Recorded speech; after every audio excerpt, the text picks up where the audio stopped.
All right, so today's practice is going to continue building on some of the movements that we have previously covered. You are going to want to have 2 blocks or something like blocks that your hands can rest on. And you also will probably want something like a yoga bolster. If you don't have a yoga bolster, just something that you can put underneath your torso when you're down on the floor, so that it brings the floor up to you a bit and makes a couple of postures a little more comfy. But let's get started. All right, so I'm just gonna have my bolster here over at the side, and I'm gonna have my blocks just somewhere halfway down my mat on either side, just so that they're easy to access when the time comes.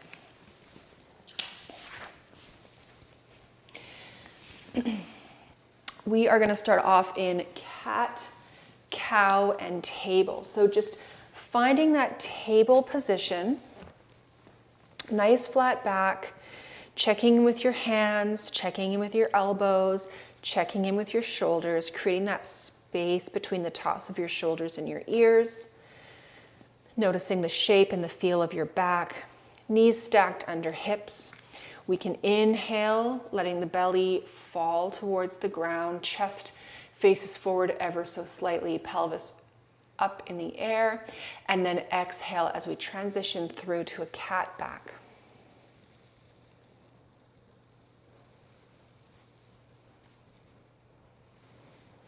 Inhaling through to cow, and you can make this as slow and smooth as you want. You don't have to go as slow as I am, but I do recommend not going fast because there's a lot you can miss in all the in-between pieces if you're just flying through your transitions. Okay, so we're going to come back through to table, and we are going to lower ourselves down to the floor on our bellies and get ready for seal. So once again, just putting your hands ever so slightly forward and out to the side. You can decide what you do with your pelvis, if you want to tuck it down this way so that it helps your low back stay a little more neutral. Raising up on those arms, keeping your shoulders and chest open across the front, facing the front of the room. Your glutes do not need to be working hard right now. And we can slow lower. We're going to bring our hands below our shoulders, push ourselves up into table. Take a quick little trip through cat and cow, maybe ending on cat because we just did some back extension. So end on that nice arched back. Head back into table. And now we're going to curl the toes under of the right foot. Shift your weight slightly into that left knee, and when you're ready, start to send that foot back behind you, keeping integrity through your arms, your shoulders, your spine, and then begin to lift that foot from the floor. And again, just noticing the shape of your back if it changes, bringing that knee back in. Let's curl the other toes under, send the left leg back, lifting that foot into the air, bringing it back down to the ground, bringing the knee forward. One more time on the right, curl the toes under, slide the foot back, lift the toes from the ground. Your glutes will fire here. Send the foot back down, bring the knee back in, and curl the left toes under, slide them back. Lift that foot, bring it back down, bring the knee back in. All right, we're going to come back to our bellies, but this time we're going to play with Locust. So your arms are going to rest down along your side. You can start with your forehead on the floor. I need to keep my head raised because of my mic. And you're just going to start by lifting your head and neck and the top of your chest off the floor.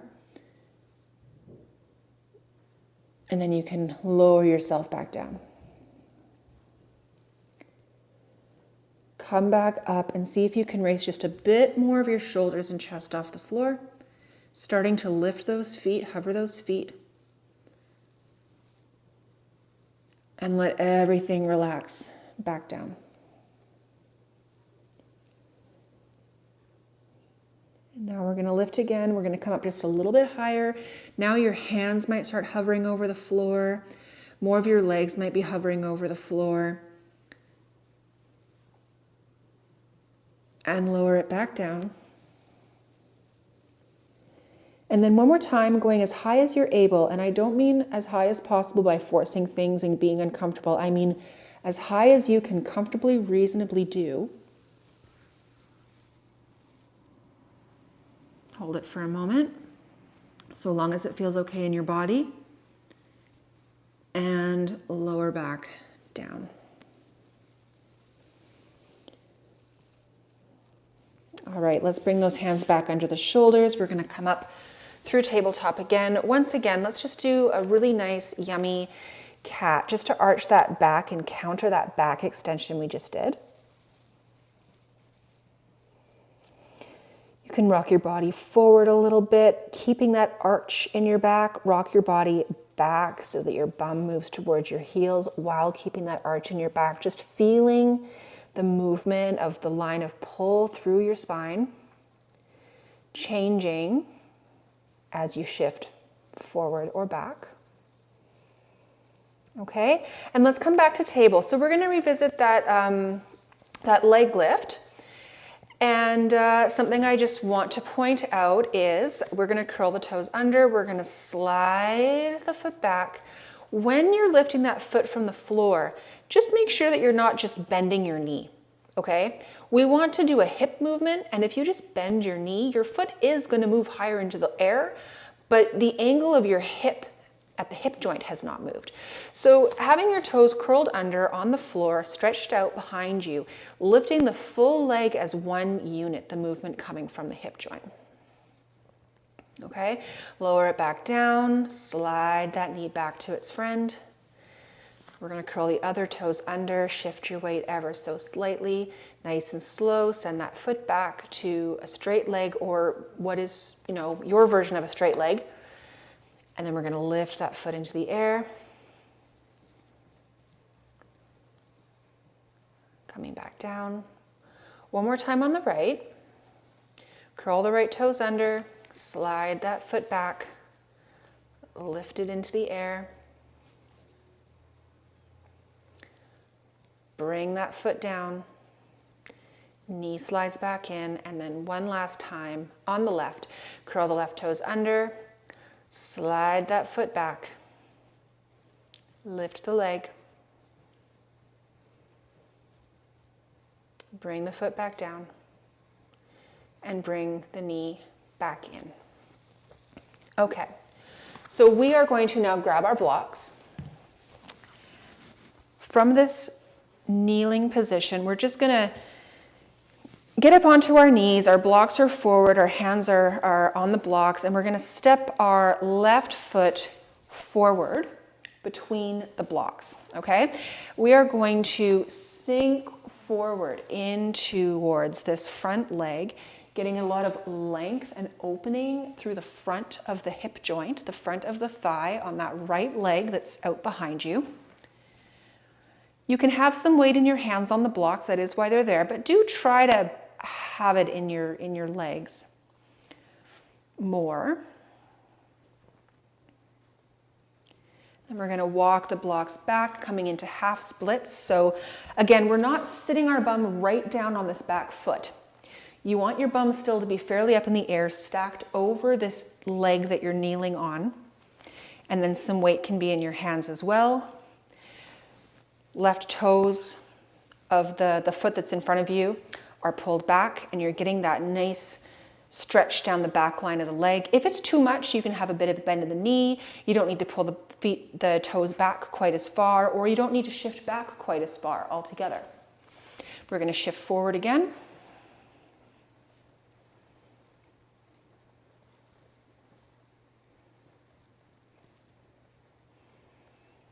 Walk the hands back into half splits.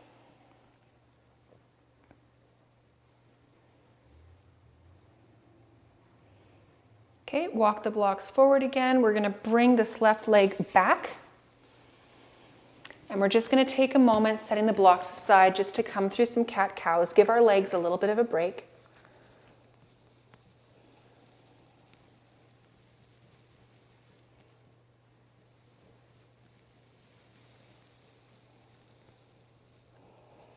Okay, and then we're going to get ready to do that on the other side. So get your blocks ready again.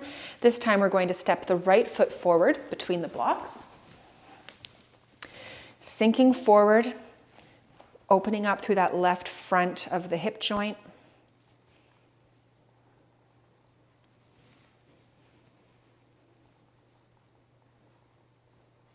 Walking the blocks back. Lifting up onto the heel of that right foot, toes pull back.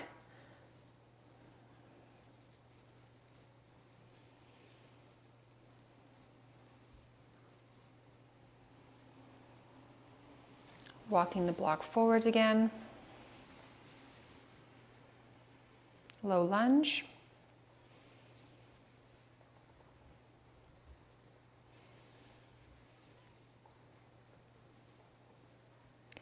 And one more time, walking the blocks back, coming into half split, getting that nice stretch down the back line of the leg. Don't push it too hard, it doesn't need to be intense.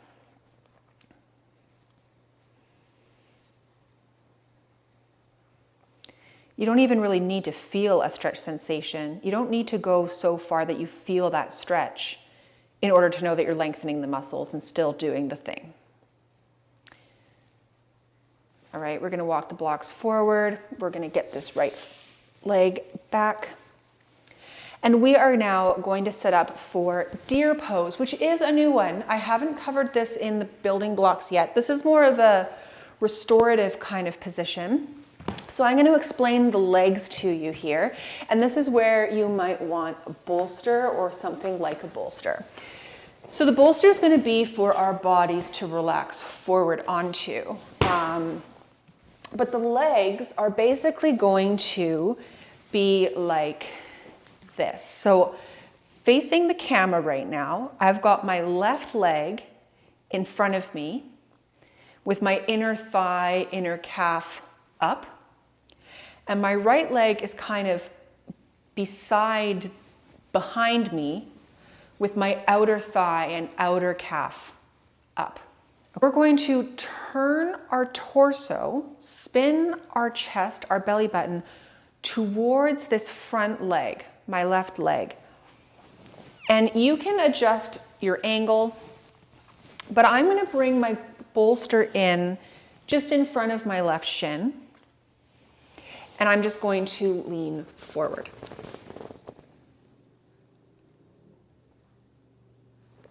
So this becomes a restorative position. If the bolster or whatever you have is still too low, you can keep building it up. But we're just going to hang out here for a few moments and let our bodies sink into this position. We've got the left front leg in a fair bit of external rotation. The right back leg is in a fair bit of internal rotation. And another thing I really like about deer pose, I'm just sitting up so I can talk to you guys, it kind of mimics pigeon in the sense that the front leg's kind of doing what it's going to do in pigeon. The back leg is not straight out back and straight, but it is behind you. And so it can be a more comfortable version of pigeon. If you're in the meantime still going to classes and pigeon gets cued, and this is the closest thing to pigeon you can do comfortably or safely, by all means, do something like this. So we're just going to take a few more breaths here.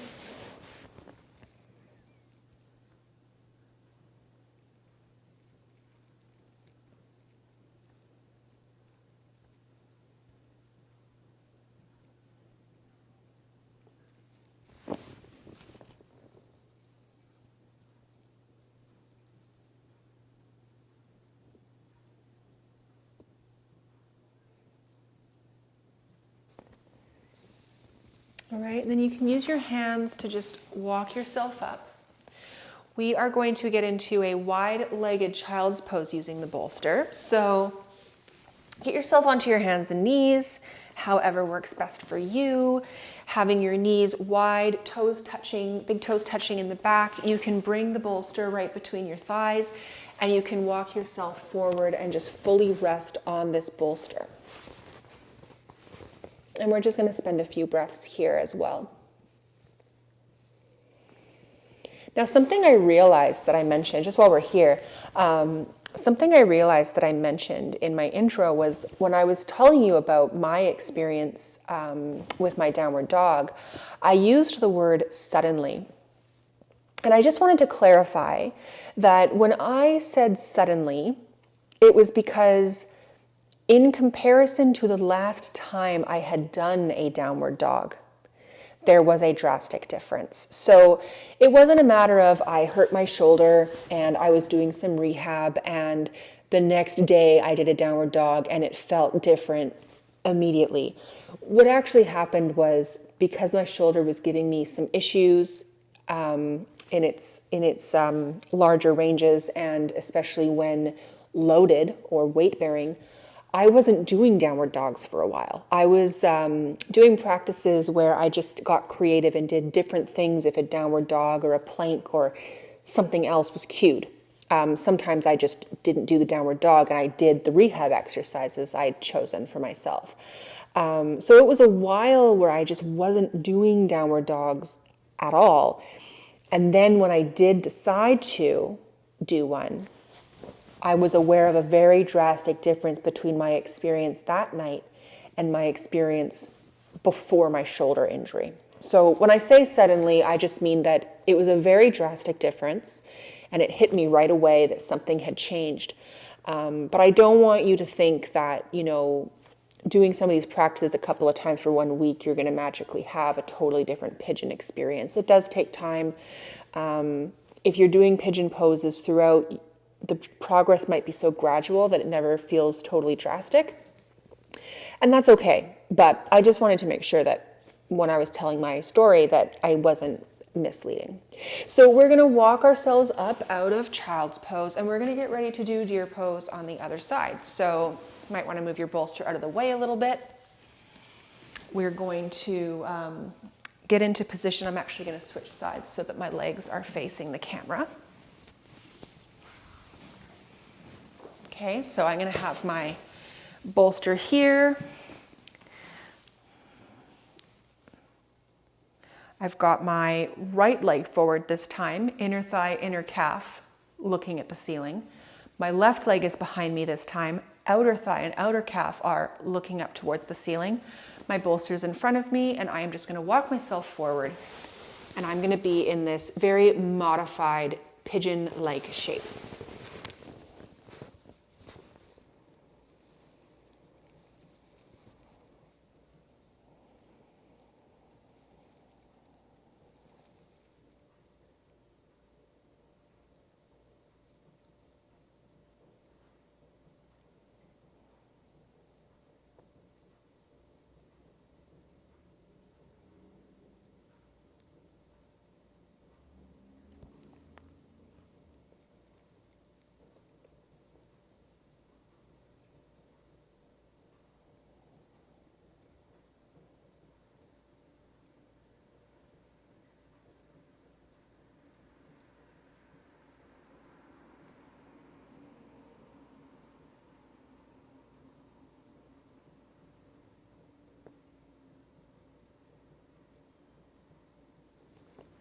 All right, we're going to start lifting our head, walking ourselves up with our hands.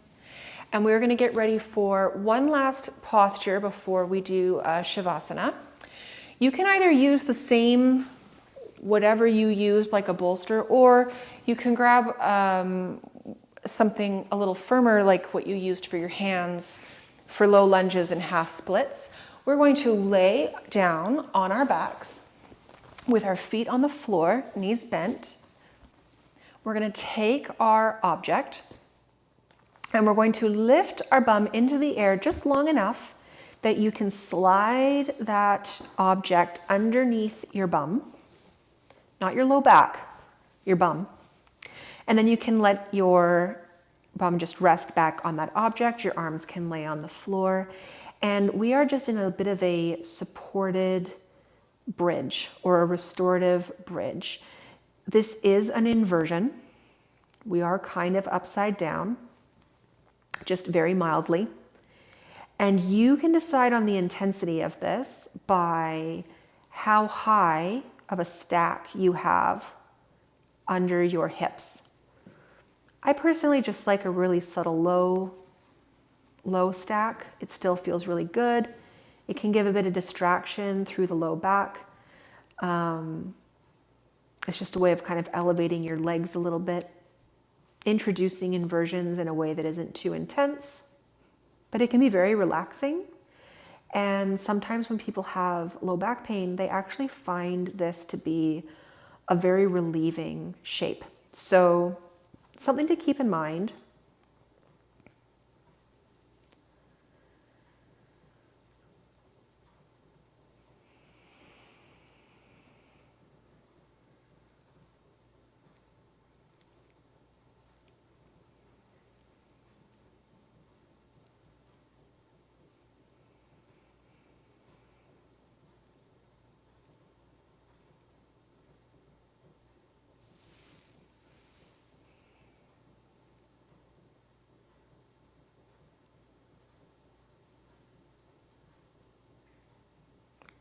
Couple more breaths here.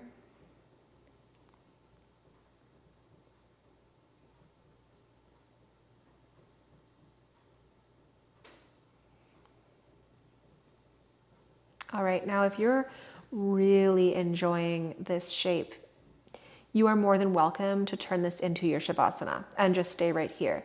But if you do want to return more to a flat back, you're just going to gently lift your hips long enough to slide this object out and try to bring your spine back down one vertebrae at a time, nice and slow. And you can let your legs out stretch. You can make yourself as comfortable and cozy as you want to here. You can find something to put under your knees. You can cover yourself in a blanket. And we're just going to stay here for a little while.